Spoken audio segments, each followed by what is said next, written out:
Imagine a beautiful mosaic. Each piece, though different in shape, size and color, plays a crucial role in the overall design. Without even one piece, the mosaic would be incomplete, lacking the full beauty it was meant to display.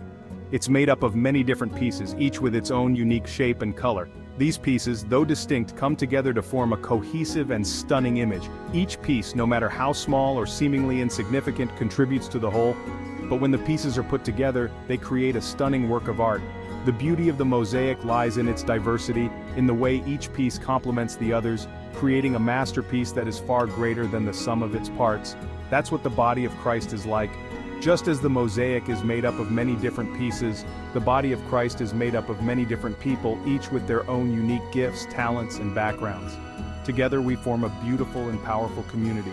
We are all different, each with our own unique gifts and talents. Some of us are gifted in teaching, others in singing, painting, or serving. Each of these gifts is important and necessary for the body of Christ to function effectively. But when we come together in unity, we create something beautiful and powerful. Our differences, rather than dividing us, can actually strengthen us, as we learn from one another and work together towards a common goal. We are called to be one in Christ. This calling is not just a suggestion, but a command. It is a call to unity, to love and support one another, and to work together to advance God's kingdom. Jesus himself prayed for his followers to be one, just as he and God are one. This prayer reflects the deep desire of Jesus for his followers to live in unity, to be united in love and purpose. This unity isn't just a nice idea, it's a command. It is essential for the church to fulfill its mission in the world. Without unity, the church cannot effectively witness to the love and power of God. And it's essential for the church to fulfill its mission in the world. When we are united, we can accomplish so much more than we could on our own. We can reach out to those in need, serve our communities, and share the love of Christ with the world. Why is unity so important?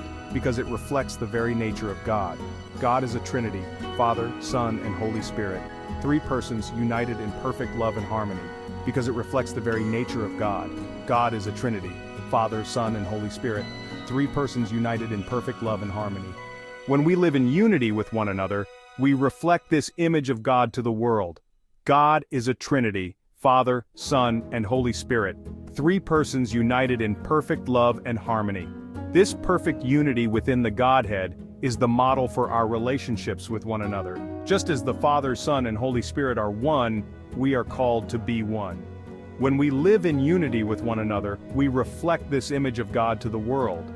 Our unity is a powerful testimony to the love and power of God. It shows the world that despite our differences, we can come together in love and harmony. Unity doesn't mean we all have to be the same. We can still celebrate our differences and learn from one another. Our diversity is a strength, not a weakness. It allows us to see things from different perspectives and to grow in our understanding of one another. We can still celebrate our differences and learn from one another. Our differences can enrich our community and help us to grow in our faith. When we embrace our diversity, we can learn from one another and become stronger as a result. But it does mean we are committed to loving one another, supporting one another, and working together to advance God's kingdom. This commitment to unity is not always easy, but it is essential. It requires us to put aside our differences and to focus on what unites us, our faith in Christ. Unity in the body of Christ means sharing our lives with one another. It means being there for each other in times of need, celebrating together in times of joy, and working together to serve others. It means building relationships that are based on love, trust, and mutual respect. It means being willing to forgive one another, to bear with one another's weaknesses, and to encourage one another in our walk with Christ. It means being committed to the well-being of our brothers and sisters in Christ and to the mission of the church. When we live in unity, we can accomplish so much more than we could on our own. We can be a powerful witness to the love and power of God, and we can make a real difference in the world. Our unity is a testimony to the world of the transforming power of the gospel. So let us strive to live in unity with one another. Let us celebrate our differences, learn from one another, and work together to advance God's kingdom. Let us be one in Christ, just as He and the Father are one. In doing so, we will reflect the love and power of God to the world, and we will fulfill our mission as the body of Christ. Psalm 133 verse 1 tells us, "How good and pleasant it is when God's people live together in unity." This verse is a timeless reminder of the beauty and joy that comes from living in harmony with one another.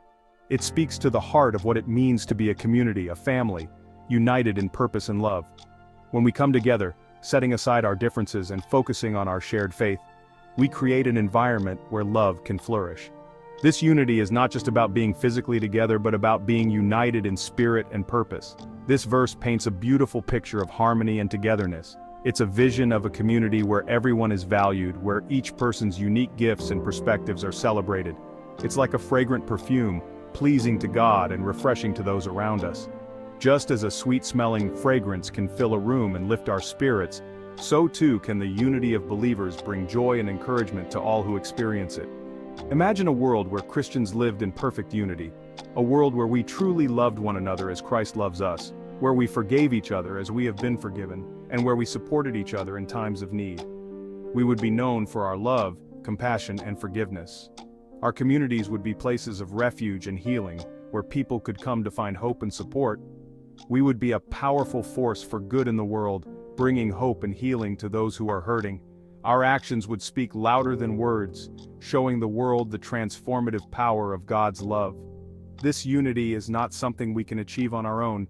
It requires humility, patience, and a willingness to put others before ourselves. It requires us to be intentional about building relationships and to be committed to resolving conflicts in a loving and respectful manner. It's a gift from God, and it's only possible through the power of the Holy Spirit. The Holy Spirit works in our hearts, transforming us from the inside out and enabling us to love others as Christ loves us. But as we yield to the Spirit's work in our lives, we will find ourselves drawn closer to one another in love and unity. We will begin to see each other through God's eyes, recognizing the inherent worth and dignity of every person. Just as threads woven together create a beautiful tapestry, so too does our unity in Christ weave a vibrant picture of God's love to the world. Each thread represents a unique individual, with their own story, gifts, and experiences. Each thread, though distinct, contributes to the overall masterpiece. When we come together in unity, we create something beautiful and powerful, something that reflects the glory and love of God to the world. Let us strive to live in unity, to love one another deeply, and to be a shining example of God's love to all those around us. Jesus himself warned us about the dangers of division. In Matthew 12, verse 25, he said, "Every kingdom divided against itself will be ruined, and every city or household divided against itself will not stand." These words are a sobering reminder that division is destructive. When we are divided, we are weakened, we are more susceptible to temptation and sin, and we are less effective in our witness to the world. Satan loves to see Christians divided. He knows that a divided church is a weak church, and he will do everything he can to sow discord among us.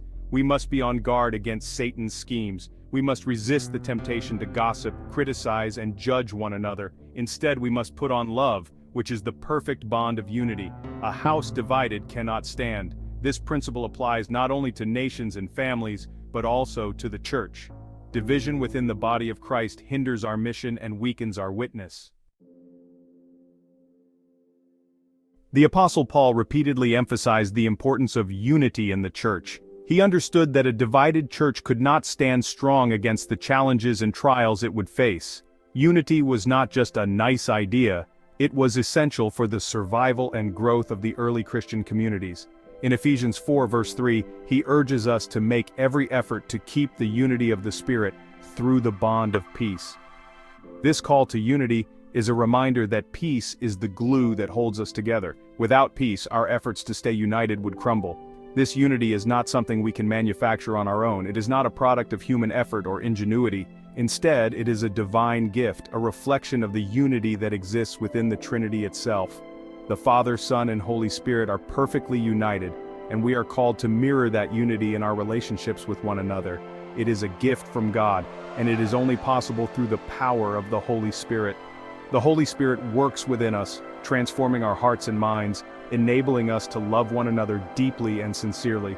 Without the Spirit's work, our attempts at unity would be superficial and short-lived. Paul continues in Ephesians 4 verse 13 saying, "Until we all reach unity in the faith and in the knowledge of the Son of God and become mature, attaining to the whole measure of the fullness of Christ." This verse highlights the goal of our unity, maturity in Christ. As we grow in our faith and understanding of Jesus, our unity deepens. We are to strive for a unity that is rooted in our shared faith in Jesus Christ and our understanding of His Word. This shared faith is the foundation upon which our unity is built. It is not based on our preferences, opinions, or backgrounds, but on the unchanging truth of the gospel. This unity does not mean we will always agree on everything. In fact, diversity of thought and perspective can be a strength, as long as it is approached with a spirit of humility and love. We can learn from one another and grow together even when we see things differently. But it does mean we are committed to listening to one another, respecting one another, and working through our differences in a spirit of love and humility. This commitment to love and respect is what sets us apart as followers of Christ. It is a powerful testimony to the world of the transforming power of the gospel.